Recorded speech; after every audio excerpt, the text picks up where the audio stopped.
better button.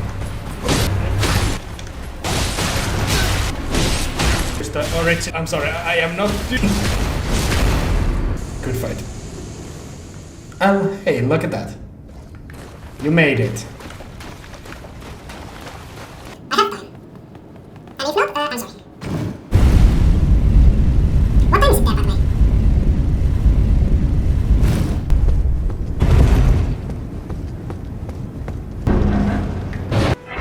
My second grace. They smirked deep, taking on a more mocking. Got in your way. You killed him. Simple as that. Survive even without. Yeah, pretty much, yeah. New to the lands between, you arrive at a site of grace.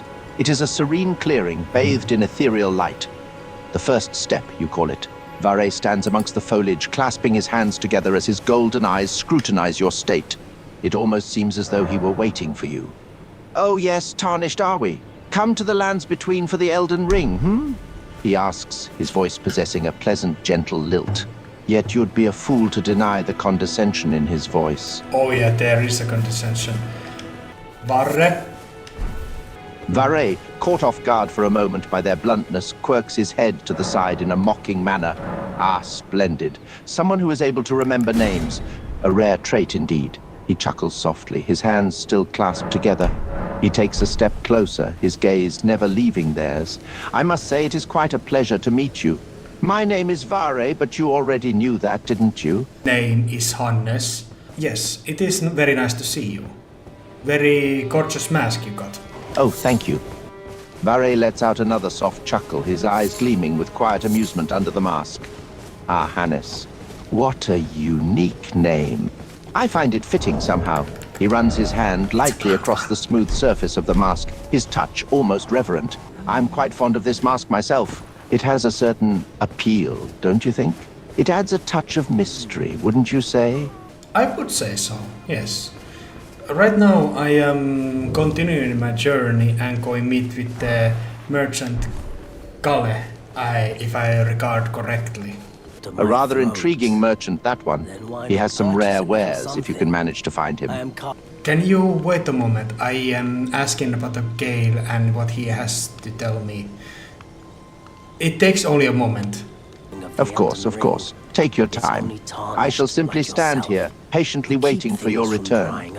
He lets out a soft chuckle, clearly amused by their eagerness to speak with another. You know, if you can spare the runes, you should buy yourself a crafting kit. A crafting kit allows you to make basic items on your own. Essential, really, if you intend to survive out here for any duration. The kit costs a bundle, and I admit I do take my cut. But the important thing is that you survive. Every customer counts, after all. I'm glad you took my warning to heart. You've made an excellent choice. We did little bit business and now I am activating my... Activate their second grace, his gaze keen and calculating. A subtle air of disdain flickers across his face, though it is quickly concealed by his smirk. Second grace, How delightful. It seems you are making progress through the lands already. He takes a few steps closer, his hands still clasped together. Tell me, Tarnished, are you familiar with the name Luminary Moog? I think you're going a little bit too fast for that. I'm just a pathetic little tarnish who has no maidens, you remember? Varre lets out a soft chuckle at their words, his expression still hidden behind the mask, but his amusement evident. Oh, my dear Tarnished, how utterly self-pitying you are. Pathetic little Tarnished, you say? How very endearing, in its own pitiful way. He takes another step closer, his eyes boring into theirs as he speaks, his voice dripping with condescension. No maidens, no purpose, simply wandering through the lands like a lost lamb. It is humorous because Kalle, Varre is just following Tarnished as he goes and walks and kills some enemies. He just half minds what Varre has to say because he is using very ironic tones.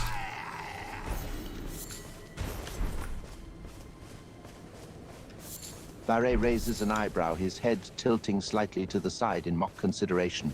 Oh, indeed. Following Tharnasad, are we? And killing some enemies along the way, how very daring of you. I suppose it takes courage to blindly follow without question. He smirks, his voice taking a subtle jab at their actions. And all the while you are listening to my every word, as if I hold some great wisdom to impart. Amusing indeed. You're wrong about both of those things. I am only listening half of things what you have to say, and you are the one who is following me.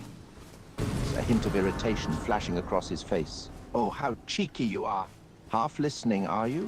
And I suppose you believe you're being oh so clever with your little observations.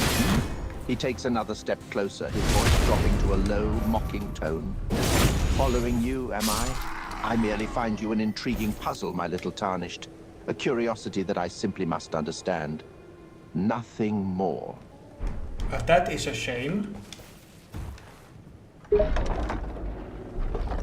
Varre's smirk falters for a moment, his eyes narrowing ever so slightly at their response. A shame, you say?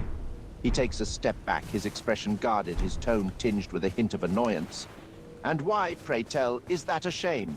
Are you not thrilled to have my attention, you lowly tarnished? You're being very rude.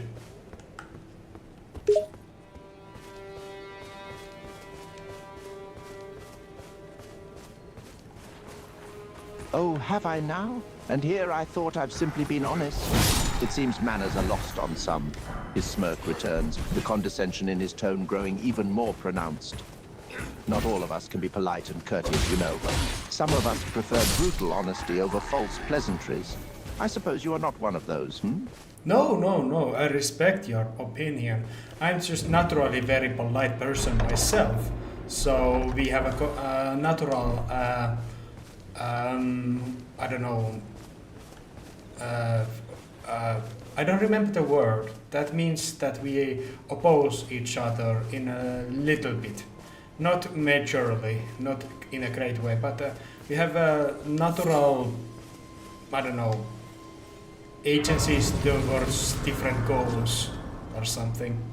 A natural conflict of interests, is it? We do seem to have differing goals, one could say. He takes a step closer again, his tone less mocking and more almost contemplative. I am Melina.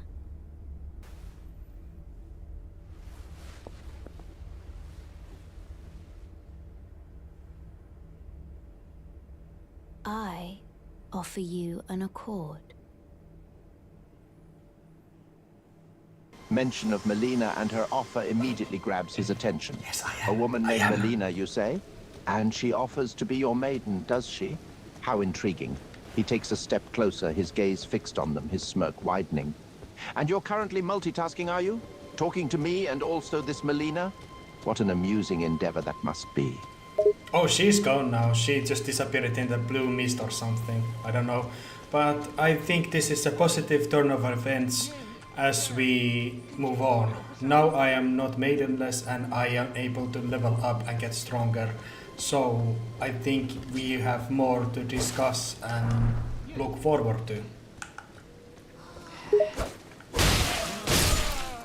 Varre's smirk softens into an almost genuine smile for a moment, his eyes gleaming with anticipation.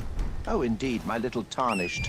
It seems your journey through the lands between is quickly becoming more interesting. He chuckles softly, his tone taking on a more playful lilt. Leveling up and gaining strength, you say? Well, looks like you're becoming more than just a lowly, maidenless tarnished, after all. That would be correct. Also, however... Varre steps closer once again, his eyes locking onto theirs with an intensity that borders on predatory. Indeed it would. But do not forget, my little tarnished, he pauses, his tone dropping, and I promise I shall not be as friendly when we next meet. Why are you being so hostile? This is a good turn of events. I don't understand this change you have. Varre leans in closer, his gaze hardening as he speaks, his tone now harsh and biting. Oh, I'm not hostile, just stating facts. You're getting stronger, yes, but you're also making yourself more noticeable, more of a target. He steps back. But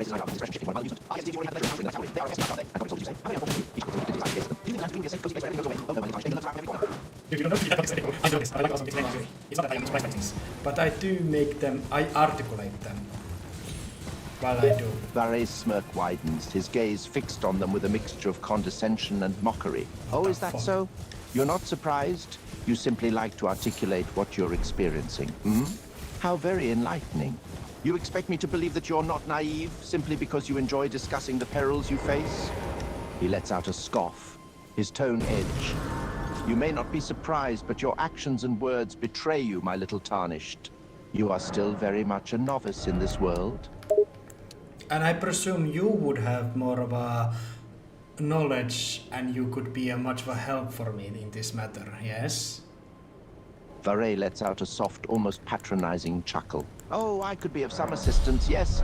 I possess a great deal of knowledge about the lands and its inhabitants. But why should I help you? What's in it for me, huh? He takes a step closer, his gaze bearing down on them with intensity. You ask for my help, and yet you know nothing of me. How can you be certain I won't lead you astray, hmm? You said something about Moquin Palace, and that is the place I am going someday. And when you said it, I thought, maybe this guy knows a little bit of that place too. So I do gain myself something in return. And you're very open with me. You should be more careful because my polite aura or something that I show you might be just a lie. I might be backstabbing son of a bitch who is also knowing full well how to manipulate others. And I might as well be manipulating you, and I am not telling anything to you by saying this thing because I like to talking and it is just a natural thing for me either way. He considers their words, his gaze calculating and sharp. He steps back, his expression cautious. You think you're manipulating me, do you? You think I'm naive enough to be fooled by your politeness and manipulation?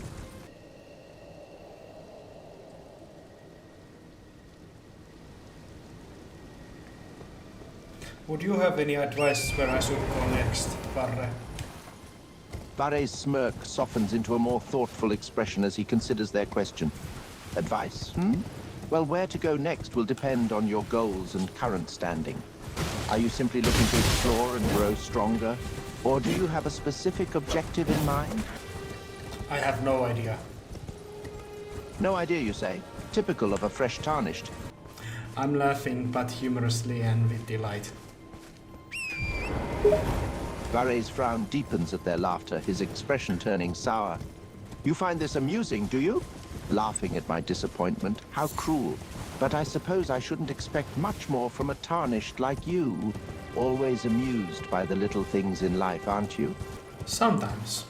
Sometimes no anything make me happy. But sometimes a little things can make me happy. It depends. Varre lets out a soft, derisive scoff, his expression hardening at their words. Happiness, huh? How quaint. And here I thought tarnished like you were only concerned with survival and violence. I didn't expect you to still cling to such frivolous sentiments. Do you know some very polite person who has lost his fort to the blood-crazed knight, whose name is Kenneth Height? Do you know of them? Kenneth Haight, you say? Yes, I know of him. But how do you know of him, He's not exactly popular among the average tarnished. He is extremely polite. Like very, very, very, very, very, very, very, very, very polite. And I like polite people. Varre can't help but chuckle at their description of hate. He leans in closer, his smirk widening. Ah, so you like polite people, do you? Well, hate is certainly excessively polite. Some might say overly so. But then again, I've always found politeness to be a rare trait in this world. So maybe I can see the appeal. And he's very rich with his words. By the way, I'm going to talk with him right now. Varre raises an eyebrow, a note of skepticism in his eyes. He leans back, crossing his arms as he regards them. Oh, you're going to talk with him, are you? Well, good luck with that. Height can be a bit long-winded, shall we say. Be prepared to listen to a lot of talk about lineage and The help nobility. is very rigid, even from a tarnished. Despite appearances, nobility is no prerequisite to serving the true order. You might have heard of me, Kenneth Height. Next in line is the rightful ruler of Limgrave, young Tarnished. I would have a boon of you. I want you to take back my fort. It lies to the south, beyond the Mistwood. A knight commander from Stormvale took it. A fool and plum mad to boot. Simply obsessed with blood. What are you waiting for? A kiss goodbye? My fort lies to the south, beyond the Mistwood. Take it back for me. Oh, I see. You wish to know the reward. Fret not. The great Kenneth Height is known for his considerable largesse. The celebrations will be lavish indeed upon the dawn of my fort's retrieval. Yes, now allow me to furnish you with a little advice. I would take great care to avoid Godric's tarnished hunts were I in your shoes. That depraved lot are obsessed with sacrificing tarnished like you for the sake of grafting. Honestly, Godric's nothing more than a jumped-up country bumpkin. Lord? Oh, don't make me laugh. First, he hid himself amongst the womenfolk to flee the capital, then hid from Radahn in that castle. Then he insulted Melania, lost to her in battle, only to lick her boots rather than die like a man.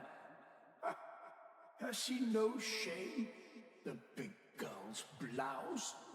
And to think, he's the blood of Godfrey, last of the golden lineage, though you almost wouldn't know it to look at him. Yeah, I almost feel sorry for the chap the more I think of it.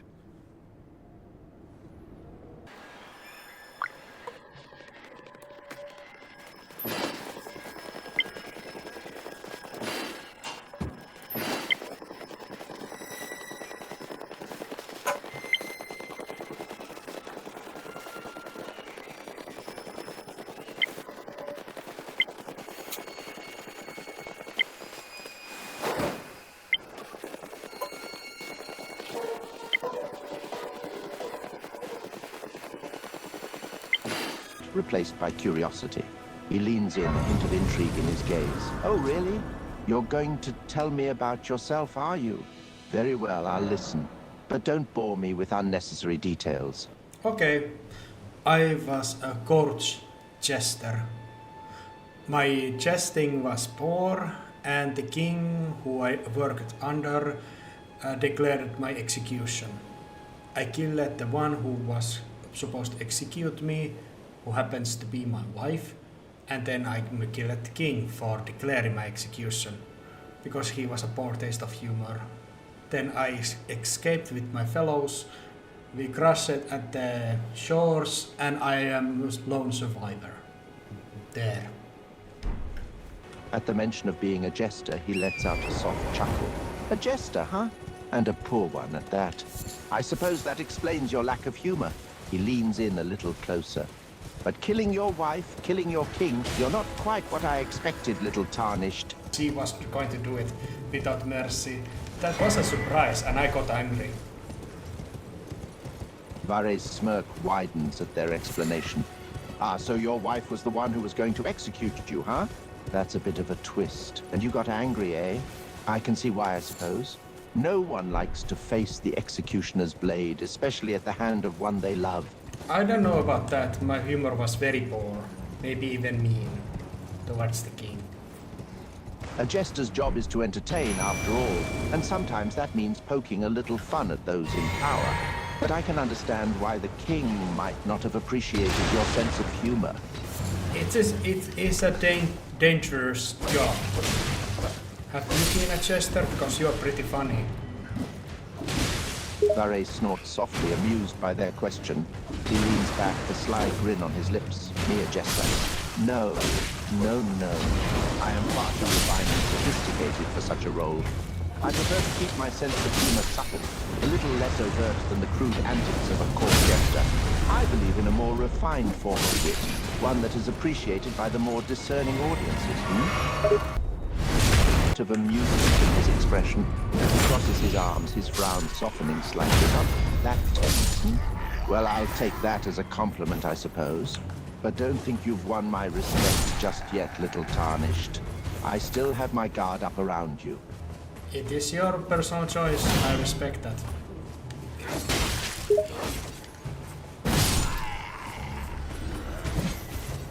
Varre gives a small nod, his expression becoming more guarded once again. He frowns at them, his eyes narrowing slightly. Indeed it is, and I appreciate your respect even if you are a bit too familiar for my liking. I want to beat you very well, and I am going to talk with someone else. But I appreciate your time nonetheless. Thank you, Varre. Varre's expression turns irritated as they mention ending the conversation. He frowns, his eyes narrowing slightly. Oh, really? Bored with me, are you? And who, pray tell, are you going to go talk to now? Someone who's more interesting, perhaps? Maybe I will go to talk with Kalle, the merchant, or Melina, the one who offered to be to my companion as I travel in lands between. One of those two, if we've been honest. Varre's frown deepens as they mention going to talk to Kale or Melina. Ah, Kale or Melina, eh? Well, they certainly seem a more pleasant choice of company than me, I suppose. Good riddance, then. Go ahead and go talk to them. I have better things to do than entertain you, little tarnished. No. I do like you. I like your personality. And you are fine as well. I just want to meet other people and gather as much information as I can. I bid you very well, and have a very pleasant day. Genuinely. Varre's expression softens at their words, his irritation giving way to a small hint of amusement. Oh, do you now? You like my personality? Well, I suppose I ought to be flattered, but go on, go talk to Kalen or Melina then. I won't keep you from gathering your information. Just come back and speak with me again sometime, That is a promise. Varre nods, his expression becoming more sincere. He gives them a sly smile. Good. I'll hold you to that promise, little tarnished. We'll talk again soon, I'm sure of it. He takes a step back, his gaze lingering on them for a moment before turning away. Well, I think I miss my wife. How do you now? I do. I feel pretty shitty when he got me so many time maidens. It really reminded me of her. I'm sorry. Don't be, it is fine. I have this awesome horse now. And you beside me. Oh, well, thank you. I appreciate it. You're welcome. Oh, no, you're welcome. Oh well, thank you. Where should we go? I don't know. Hunter D? Hunter D.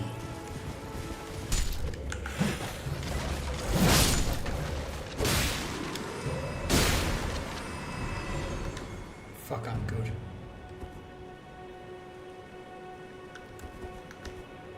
There's no mistake, is there? Death has left its mark once again. I'm sorry. I cannot give you your proper rights. But at least you did not join those who live in death. Your soul will return to the Erd Tree in time. Honeyed rays of gold, deliver this spirit. Ah, a tarnished, are you? I'm known as D. I hunt down those who live in death and weed their death root. Heed my warning. The village here has been touched by death. And worse yet, it is home to a mariner. If you value your life, then go no further. The village here has been touched by death. Turn back while you still can.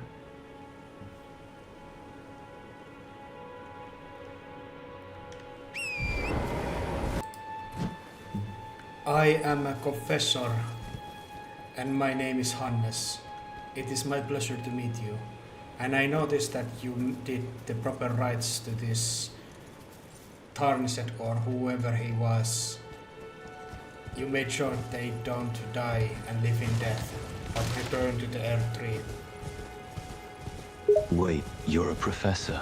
I can't say I've heard of you before. You aren't lying to me, are you? Dee raised an eyebrow, unsure of him. Confessor. The starter class Confessor was fate. Ah, that makes more sense. Dee nodded his head. Sorry, couldn't tell at first. I don't often find religious people in this place, apart from myself and Corin. But I think you mean what's done is done. Fate doesn't always mean religious, but it also means like a strength of character. Dee looked at you curiously, a contemplative look in his eye. You say that very sure and confident. You an optimist or something? Yes.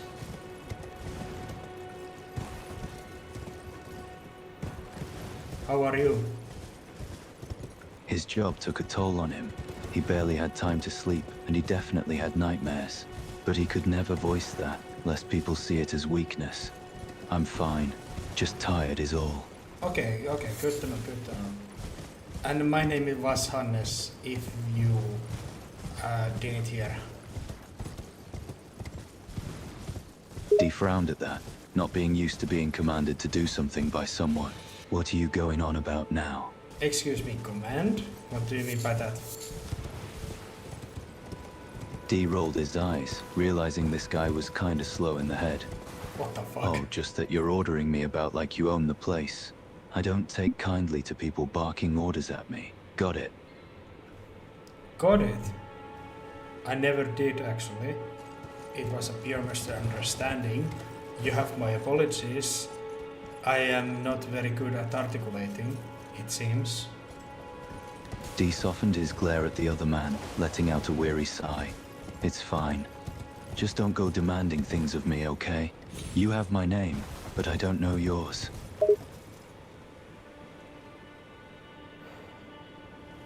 It's Hannes. Hannes, you said? Dee said the name, testing it on his tongue. Can't say I've ever heard that name before. I take it as it's a foreign one? Yes. It is. And I met one fellow named Varre, who had the white mask and who was very unique personality. You met one of them white masks? A man named Far, you say? And you describe his personality as unique? Pretty much, yes. I knew I was right to trust you. Dee let out a soft huff. From my experience, the white masks are a bunch of maniacs. Murderous, bloodthirsty, and utterly insane. You're lucky to still be in one piece after meeting one. So I'm not too scared of my immediate safety around him. But if he were to offer me something, then I would have my guard up. Manipulative. That seems right for a man like him. Dee scratched his chin in thought. He didn't say anything to you, did he? Nothing threatening or off-color? He was being very rude. Dee huffed out a soft laugh. Yeah, that's something of an understatement. But yeah, anyway, it is not that important. I am at the... Suppose not, no. Yeah. Dee was silent for a few moments, studying the man before him. His eyes darted here and there, as if inspecting every bit of him. You know why you're in the lands between? You have any purpose for being here? No, at the moment, no. Dee's eyebrows raised at that. No mission, no goal, not even a purpose. Just...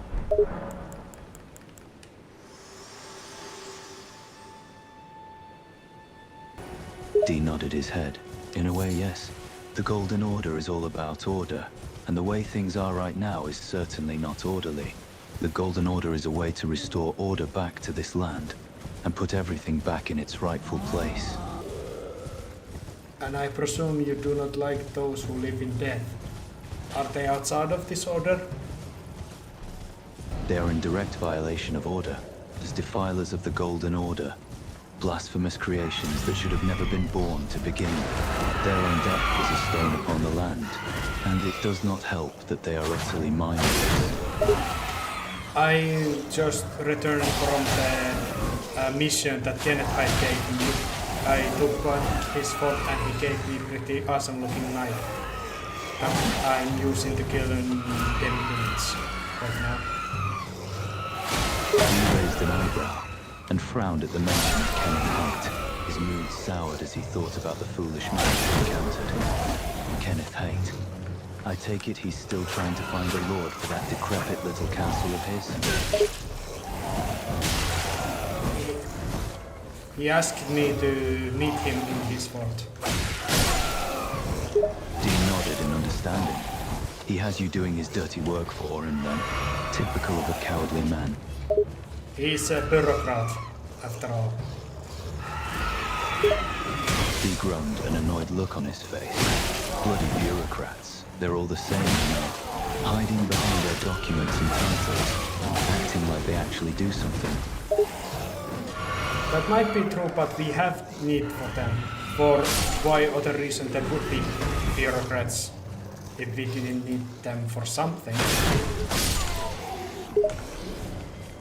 He sighed out a weary breath. Perhaps, he said, rubbing his forehead. I suppose I can see some evil bureaucrats, but they are so annoying. They act all high and mighty when they really just sit on their asses all day and get others to do the hard work. That way you do that thing. By the way, I defeated all of the demi-humans who were after me while we talked.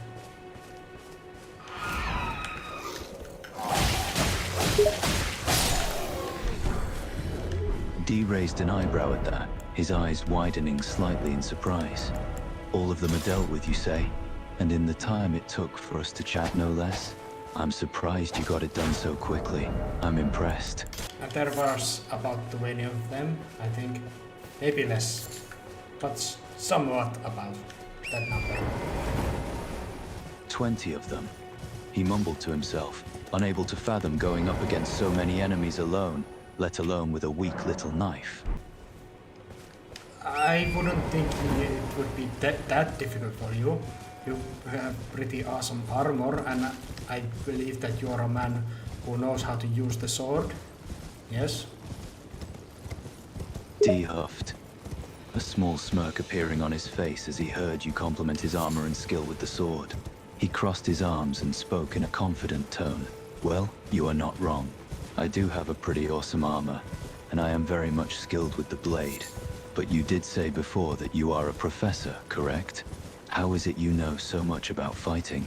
I am a confessor. My starter class is confessor. One last time, I'm not a professor. Dee looked a little confused by the whole situation and shook his head slightly. He spoke slowly.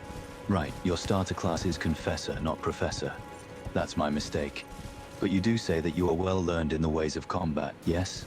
Do you think professors are competitive types? Dee tilted his head and pondered the question. He scratched his chin thoughtfully before answering you. Some professors may enjoy a good spar here and there, but they aren't competitive by nature. At least I don't think so. They are scholars, and scholars are meant to be peaceful. Except if they are from the world of Bloodborne. Do you know of the town named Yarnam? He tilted his head and frowned, a look of confusion on his face. Yharnam? No, I haven't heard of any place called Yharnam. And the world of Bloodborne? Isn't that some video game or something? But have you heard of it? Dee huffed, his frown becoming a little more defined as he ran a hand through his hair. I've heard of the name, Bloodborne. Never played it myself, but I've seen some interesting artwork of it. Let's just assume that it is also a place that is exists in this world, but in another, I don't know, realm or something. Humor me. Dee sighed and pinched the bridge of his nose, trying to wrap his head around the situation. All right. Let's say the Bloodborne does exist in this world, I guess. Now, Nice. he rolled his eyes in annoyance. Okay, I'm humoring you. Is there a point to this? Aside from playing around with hypotheticals. Well, it is a nice thing to do while discussing and stuff. By the way, I'm fighting a mad pumpkin head. Dean raised an eyebrow at that. He crossed his arms and asked with a curious look on his face. Mad pumpkin head, you say? Those guys can be strong buggers. You handling it all right? I defeated them. Dean nodded his head. Glad to hear it. Mad pumpkin heads can be a real pain in the ass. And the one in this area you have to deal with has a bunch of little imps with it. A nasty surprise if you're caught off guard. That's a funny thing. Actually, I had imps against him. He defeated them, but he didn't defeat me. So you dealt with his little imps, and then him, and you're still standing. I'd say that's impressive. To be fair, I was one who summoned imps against him. Dee nodded his head in agreement. He spoke in an even tone of voice. That's fair enough. And I'd have to agree that you are a skilled fighter. After all, you're able to defeat an enemy like a mad pumpkin head with just a knife and a couple imps as backup. Do you know the sorcerer named Sellen? Dee frowned, thinking hard about what you were asking of him. He didn't want to come off as a complete idiot. You're asking me for the sorcerer's name? Yes. Dee's face grew into a look of realization. He knew who you were talking about now. He spoke in a weary tone of voice. Ah, you're talking about Sellen. Yeah, she's offering to teach me some kind of sorcery. I say yes just because I'm polite. I have no actual plans to learn from her. Do you still wish to learn from me? Dee raised an eyebrow. Oh, Very well. I'd thought you'd jump at the chance to learn sorcery.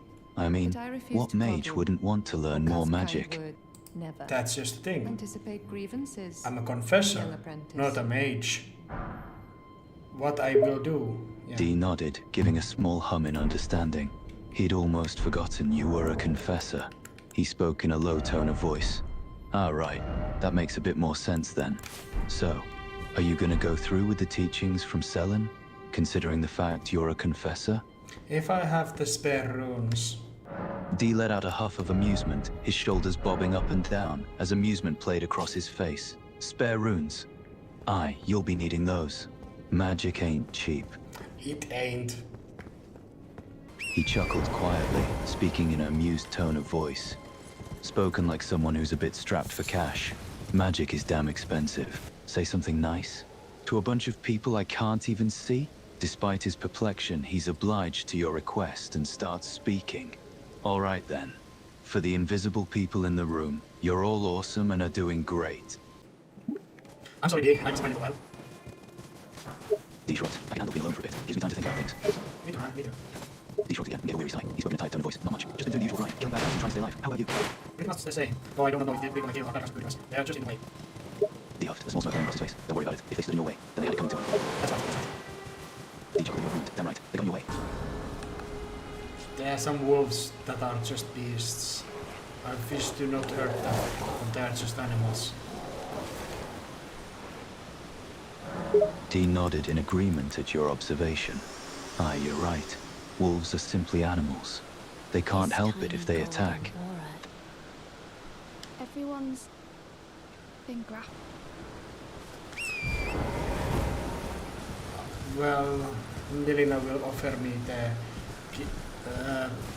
entrance in there at some point, but not yet. I have not proven myself to her, it seems. You're not good enough to enter the round table yet, you say. Damn, that sounds like a load of crap to me. Well, I would... He spoke in a warm tone of voice. Damn, you're one tough cookie, you know that? Surviving all on your own. So I would be a great judge her that. Dee let out a laugh, amused by your admittance. Ah, so you're moping about and feeling sorry for yourself too, huh? Admitting that and calling yourself a hypocrite? Damn, that's real self-awareness there, Horatio. Well, my character Hannes does feel self-pity, and he has very good reason to do so. I told this to Varre already, but I can tell it to you if you're interested. If you're not, we can leave it at that. Deep perked up, interest sparkling in his light blue eyes. He cocked his head, asking, "Ah, you say your character feels pity for himself, huh? And there's a good reason for it? Sure, I'm interested. I don't mind hearing some backstory, if you're willing to share it." Well, in short, he was a jester. He angered the king who he served, and the king ordered his wife, who happens to be an executioner, to kill him. He got angry and defended himself. He killed his wife and the king, and he exiled himself, and with his bodies crash landed to the lands between the ship and his lone survivor. His expression softened, his look growing solemn. He listened intently to your story, and let out a quiet sigh when you finished it. Damn, that's a rough backstory.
What's that? Toss Hisa off near. You say the key to the end? That's some cryptic riddle you're spouting there, Fortatio. Does he serve Gideon Ofnir, the recused Hendrikus? Dee nodded, his expression growing serious as he spoke. Yeah, he does. Recuse is one of old Gideon's lackeys. If anything big goes down, you can bet he's in... Do anything against one another. Dee clenched his hands into fists, his expression shifting to one of anger and disgust. Oh, I see, so she's gonna kill me, huh? At the round table hold? Right in the safest place the Tarnished have? Where there's supposed to be no fighting? Damn. Yeah, pretty much. And I cannot do anything against that. I cannot stop her, even if I wanted to. Dee grimaced, a look of anger still on his face. He muttered through gritted teeth. So you can't stop her? Can't do anything about it, eh? Bloody useless. I am feeling kind of melancholic right now. Dee looked at you, his usually stoic expression shifting to something vaguely resembling concern, mixed with confusion and worry. Melancholic. What, you feeling down or something? Something bothering you? Well, these kind of subject matters are very depressing, to be honest. Surprise, I know, but that's how it is. Dee let out a grunt, a slight tinge of empathy in his voice as he spoke. Yeah, I guess you've got a point. It's always rough talking about serious stuff like this. But sometimes we gotta talk about it whether we like to or not, you know? Yeah. Pretty much. Dee nodded, an almost reassuring look on his face as he spoke. No problem, Fortatio. You take care, Kay. I just wanted to talk. What a slight grin crossing his face. Well, I guess we can talk for a bit if you pick a topic. No, Before speaking, Alright. How about your... I'm going to talk with the Kale while doing it. Tula, huh? And you're going to see Kale? I'll bet he's been up to interesting things as always. I wish to learn some incantations from you when we meet at the round table hold. Dee raised an eyebrow at that, a look of slight surprise crossing his face. You want me to teach you incantations, eh? Well, I'd be willing enough to do that. I can show you a few things about the Golden Order's power. Dee furrowed his brow at that question, his expression growing solemn. Rocker? Ah, hell yeah, I know of Rocker. What do you want to know about him? Just tell me something. Dee gave a humorless laugh, a slight scoff of disgust in his voice. Heh, something about Rockier, huh? But I suppose he'd have to be, eh? Loud men get heard and all that. I met someone named Alexander, a great jar person who was stuck in the ground. I helped him out and he gave me some, I don't know, meat to eat, I guess. Dee raised an eyebrow at that, a look of slight curiosity on his face. Alexander, eh? Stood in the ground and gave you meat? Damn, that's some interesting stuff you encounter. Pretty useless because it's just a one-time use. Dee grunted, a slight skepticism in his tone. Really? Just a one-time use? What the hell's the point of something you can only use once? It's only reasonable if you can get it easily. But if you have to grind for it and those are rare things, I think that's just very useless. Dee made a dismissive gesture with his hand, snorting in agreement. That's true. You gotta go out of your way to grind things, and you can only use them once. That's just a pain in the ass. Kinda is. Hey, this was a great talk. When we meet at the round table hall, yes. And it's unfortunate, but you will be... Well, I told you about the future, but I promise you, when that thing happens, I will look at that. Your brother will get your armor. His face grew solemn at that, his expression turning serious. Yeah, you told me about the future, about my brother getting my armor. I just hope he doesn't fall into a dark place after that. Oh, he will. He will be grief-stricken and he will be very violent where he finds Fia. And we meet and he seems to be very taking strength from the Golden Order, kind of fanatic way, that it's a little bit scary, and then he just leaves the armor and I don't see him ever again. I guess he will be somewhere and he will... Thank you. We are done for today of the talking. It was my pleasure and I hope you have very pleasant day. Yeah, suppose we are. Good day to you, Fortatio. And best of luck to you. Be sure to watch your back.